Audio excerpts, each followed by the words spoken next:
met me yet, my name is Svenja Espenhahn, and I'm the manager of the Canadian Rare Disease Network, or CRDN as we also call it. And whether you're joining us today here in person or tuning in virtually from across the country, welcome to the Canadian Rare Disease Innovation Showcase. And so before we get started, I really want to take a moment to ground us in a land acknowledgement. And so we're gathered here today in Calgary on the traditional territories of the peoples of Treaty 7, which include the Blackfoot Confederacy, the Tsuut'ina First Nation, and the Stoney Nakoda Nations. And the city of Calgary is also home to the Métis Nation of Alberta, District 5 and 6. For those of you joining us online, you're also tuning in from lands with deep histories and unique relationships with many Indigenous peoples and nations. And as a national initiative, CRDN's work also takes place across the traditional, ancestral, and unceded territories of many Indigenous peoples and nations. And so we acknowledge the deep and enduring connections that Indigenous communities hold with lands, waters, and all living beings. And we honor them as the original knowledge keepers and stewards of these lands where we all work and gather from today. So before we get started with the program, just a few quick notes to help you make the most out of the next few hours. Today really is about connection, inspiration, and shining a light on the incredible work happening across Canada in rare disease research, care, and community support.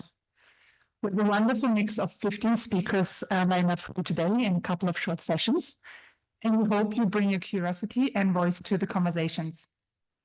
There will be time after each presentation for questions, so please don't be shy. And as we move through today's sessions, we also want to hear from all of you. Who is inspiring you in this space? What projects or initiatives are really pushing boundaries and helping patients and families across Canada? Today we are just shining a spotlight on some of these incredible initiatives, but we know that there are many, many others out there. And so we want to build a wall of champions, and we need all of your input for that.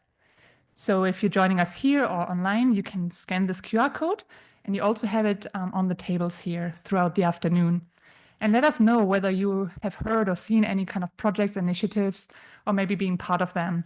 And then hopefully we can give them a shout out over the next couple of weeks and months.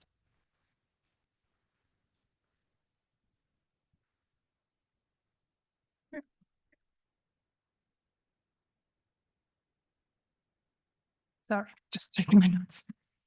Okay, so now just a couple of quick logistics to help things run smoothly. So if you're joining us here in person, the restrooms are out of these doors to the right, and then you have to circle all the way around to the right, and there'll be some restrooms over there. As you probably and hopefully saw, there's coffee, tea, and light refreshments at the back. And we're also going to have a networking break at some point, and there will be food as well. So please help yourself to that. And if you have anything or need anything, you can look for people wearing these lanyards, and they're happy to help you. If you're joining us virtually, please keep your microphone muted so that everyone on the call can hear appropriately. And feel free to post your questions or comments in the chat. We'll be keeping an eye on that and bring some of these questions in through the room today as well. And just a heads up, we are recording the sessions, so you'll be able to rewatch or revisit some of the content that you heard at any point you like. Now, I really want to take a moment as well to sincerely thank the sponsors who are making this event possible. First off, the Canadian Institutes of Health Research, specifically the Institute of Genetics, Innovative Medicine Canada, Genome Canada and Genome Alberta, and BioAlberta. Your support really makes events like this possible, and we are so grateful for your commitment to advancing innovation and collaboration in the rare disease space. I also want to give a special thanks to the passion of our speakers and the people behind the scenes that have made this day and event possible, and in particular our engagement coordinator, Karishma. I think she's hiding over there. So thank you so much for your help. And as I said, some ACRI members here as well, helping us make this a smooth evening for all of you. And so now, as I said, we really want to hear from all of you guys as well. And, we want to try and engage with as many of you as possible. And so I want to try this out and hopefully this all gonna work. Let me check. So, ooh, nope, this did not work, obviously. Okay. So as I said, we want to hear from all of you. I know there are like different perspectives and voices in this room and also online. And many of you wear many, many different hats. You know, you might be a family or patient, you might be a caregiver, you might be someone doing research in the rare disease space or healthcare professional. We really want to hear from you so that we get an idea of who is here in the room with us, but also virtually. So yeah, if you can scan either the QR code or go to mentimeter.com and enter the code at the top so that we can see who is involved in the room here and online. Oh, can we go back once? Mike, can we go back once? Sorry.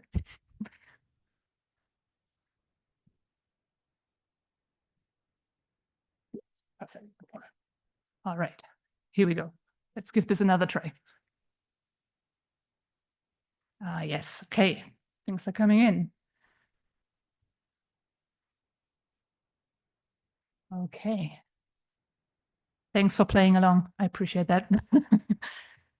Okay, and I think, you know, it's really important to kind of see who is in the room and online and joining us, because we really want to have a diverse range of voices and perspectives coming together. And I think the power of these events really lies in the connections we can make across sectors, disciplines, and lived experiences. And so there's even another Mentimeter, and I'm going to try not to break what Mike just fixed. But we really want to hear what is bringing you here today.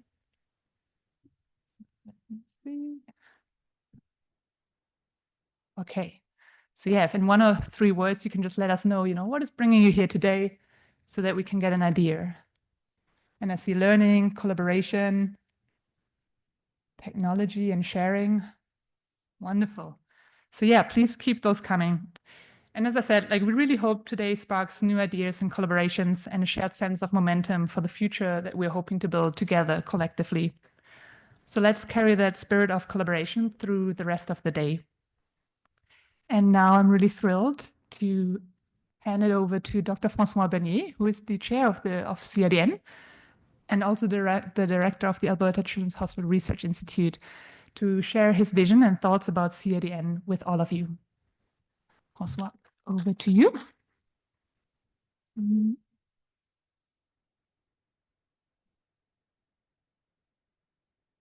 Will the mentees stay active for a little bit? Yes, we can revisit it in the break, maybe. No, sorry, this is not the slide deck we needed. Mike, I need your help. Okay, so just some welcome comments. Welcoming comments. It's a privilege to be up here. I'll talk a little bit about CRDN and the inception, conception, and priorities for the network. And I think tonight probably reflects one of the biggest ones. It's just the ability to have an organization that is collectively ours, and ours is not defined by your role within the CRDN community. It could be a patient, it could be a researcher, it could be an industry partner, it could be a funder. But ours is that we collectively have an interest and vision of improving the lives of children and families with rare diseases. Many of you have traveled from far. I know 2 people who have traveled from extremely far. And so it just by happenstance, we have 2 colleagues visiting ACRI and the University of Calgary in the Office of Global Health from Uganda. And that's Dr. Jerome. So give a wave, and Miss Teddy. I only really know them as Dr. Jerome and Miss Teddy, or Prof. Jerome, have spent not enough time yet, but quite a bit of time working with them. And what strikes me, and we're going to hear some of their comments in our Hope Voices, is that the goals of improving access to diagnosis, improving access to therapy, but more importantly, in many ways, the goal of support is a universal goal.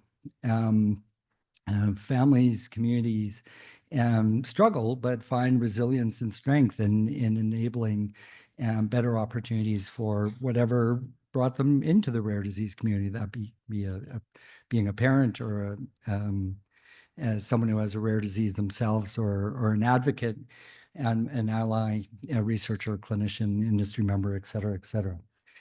Okay, so why a network? So a few reasons brought us together, and the concept of a network was we had relied, I think, when I say we, the collective rare disease community, really on families and organizations. And I saw Dorhane walk in from CORD and RQMO, and these incredible groups who rallied for many, many years to create a voice and space for rare diseases.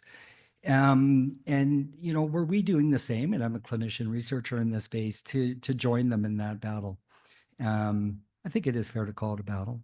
And so there was lack of, in a sense, a comprehensive approach, a coordinated approach that bring together the various stakeholders to mobilize for a common goal, and in fact, identify what those goals and action them in a coordinated way. And this was resulting in fragmentation of efforts, et cetera, et cetera.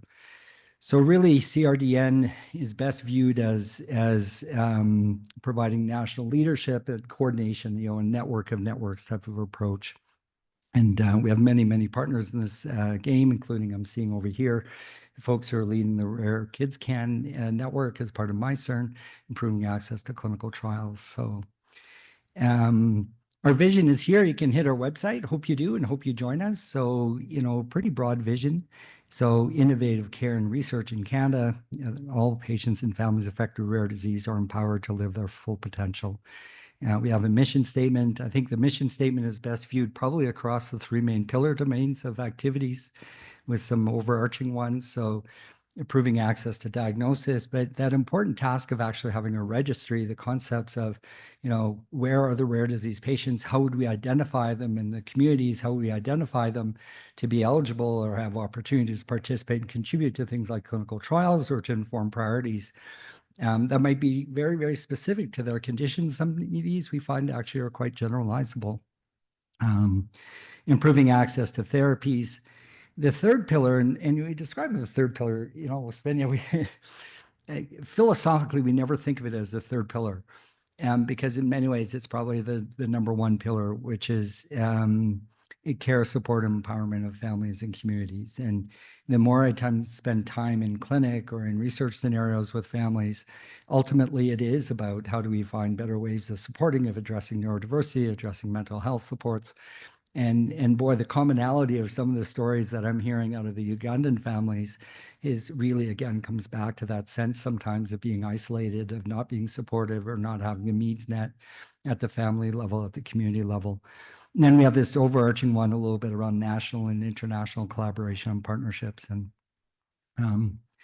Svenja, the master of kind of digital design, I think, although she would never say she does this, she doesn't want to do it for a living, by the way. So if you're looking for a digital designer, it's not Svenja. You can't have her, but she's very good at it. But I love this figure, right? So look at the organizations that have come together under this umbrella, and the umbrella is really identifying the domains of activity of the network, but also some of those partnerships, and by no means inclusive yet, right, of all the players within the field, but quite remarkable the number of ones, the number of them who have come together already. Okay, so last slide before I hand it over to the really important people, which is all of you and the speakers and the dialogue that's going to happen tonight. A few key things just to remind myself is, we have these big goals in each of these pillars, and I won't walk through them. They're part of our strategic plan.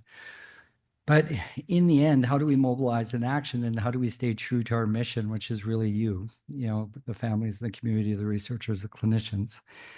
And I think it's about dialogue.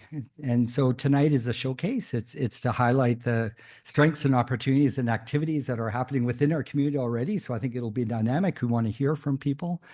We realize it's an election night, in case you guys didn't figure that out. We will remain apolitical as much as we can. We will try not to dive into announcing election results and putting our brains into a different space. Okay. So if you need to do that, do it yourself. Google, shout and scream. Don't say why you're shouting and screaming or crying or like, okay, it's going to be an emotional night potentially, but let's try at least for a little bit. But the global context is important. The Canadian context is important. So we get that. So thanks for being here today on one of these evenings. And let's just spend an evening together thinking about the incredible opportunities that we have of working together and how we could really make a difference. So thank you.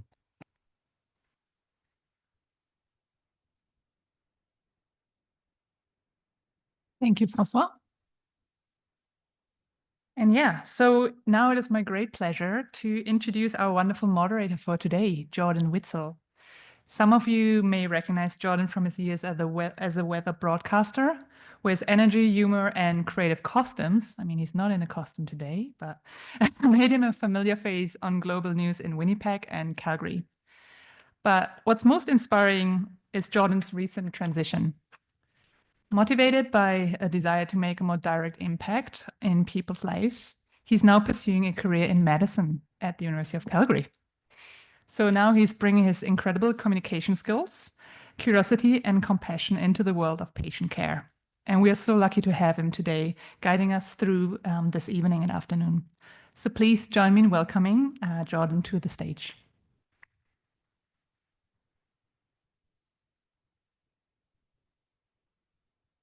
Thank you, Svenja. Yes, I do sort of feel like I am wearing a costume because I spent all day in my sweatpants studying for my license exam next week. So I just graduated on Saturday, finished, and thanks. Finished in pediatrics at the Alberta Children's Hospital. It was the perfect way to finish my education and connect with folks there, families there. So, Svenja, thank you for the warm welcome, for inviting me to be a part of this evening. Dr. Bernier, thanks for kicking things off. I think I'll shorten some of my introduction by your great introduction to the Canadian Rare Disease Network and the pillars that it stands for and what we're trying to accomplish as this community. For the folks online, thanks for joining us. As we mentioned off the top, we will take your questions as well at the end of every speaker session. I will have an eye on the online chat and share your questions as they fit and as we have time. And for those of you in the room, we'll be putting the pressure on you to ask your own question. But I will repeat that for those online so that they can hear the question and be as engaged in the room atmosphere as we will be here. So again, I'm your guide for the evening. We're going to lead through many speakers tonight, and we do have a powerful lineup ahead. So we're going to dive right in. I want to first introduce a key message that is going to be reinforced through the night, and that is the Canadian innovation in rare disease. It has never been more true than right now, and sorry to get political in some way or another right away, Dr. Bernier, but science on a broad scale is under attack. And it's kind of funny, people go, from a meteorologist, why'd you get into medicine? I'm pretty good at being under attack. Climate change has been under attack for as long as I've practiced as a meteorologist and climatologist. So hop right into medicine and see what kind of message we can bolster as a community of researchers and healthcare providers. But tonight we want to highlight CRDN's commitment to collaboration, equity, and progress here in Canada, where we can continue to be leaders and even grow in that space more and more for years to come on an international stage. We grow stronger when we recognize the importance of a community voice and patient-centered approaches. So with tonight, I think we have a chance to remain invigorated even beyond the 4 or 5 hours we'll spend together, but the conclusion of the evening and keeping that momentum going beyond today. So we're going to start with a parent's perspective on caring for a child with an ultra-rare disease. I want to have you all join me. I know we're very honored to invite Ashley Davis to the stage. She's the mother of Jake, the first Canadian diagnosed with the ultra-rare disease ERCC1 deficiency. And through her journey